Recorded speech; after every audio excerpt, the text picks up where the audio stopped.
forgalmi dugó van, várjon, majd én irányítom a forgalmi dugót. Tessék egy kicsit arrébb menni. Jó napot kívánok, hogy Birulá vagyok. Tessék egy picit arrébb menni.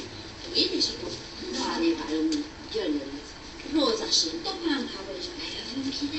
Ha bemegyünk egy helyre, ugye ott az a feladatunk, hogy a játék lehetőségeket felfedezzük, és az, hogyha egy gyerek felfedezi azt, hogy játszhat velünk, és ez egy nagyon oldott helyzeté válik, akkor azok mind nagyon élvezetesek.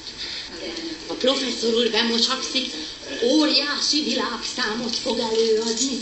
Még egyszer kicsoda mit? A professzor úr óriási világszámot fog nektek előadni. Én nekem az esetek többségében ez többet ad, mint amennyit én adok, úgy érzem. Tehát, hogy nagyon beindul egy ilyen oda-vissza működés a gyerekkel, és nagyon sokat kapunk belőle. Ki szereti a ajlatokat?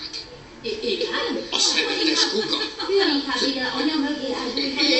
Én is anya mögé elbújva.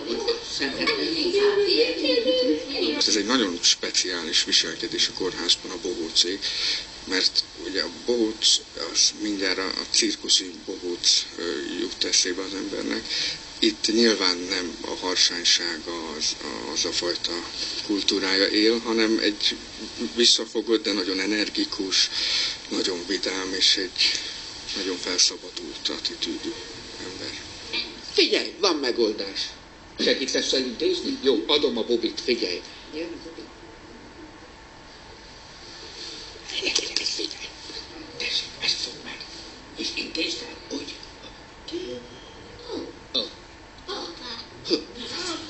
Elintézte a Bobit.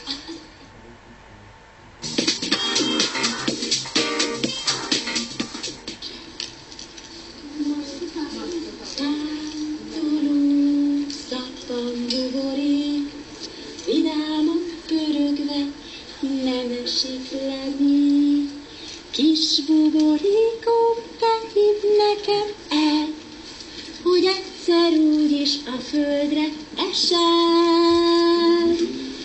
Van kerek, van apró szögletes, bíbor színű sárga, kék, zöld és veres, de hiába oly szépek, nem maradnak meg, mert egyszer úgyis a földre esnek.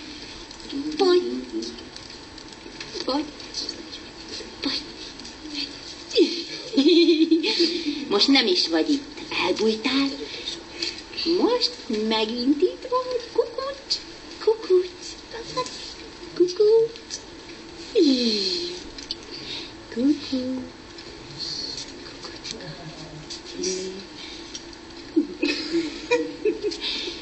Jól elbújt. De csimészkedj. Kukucs, ki van itt? Ki van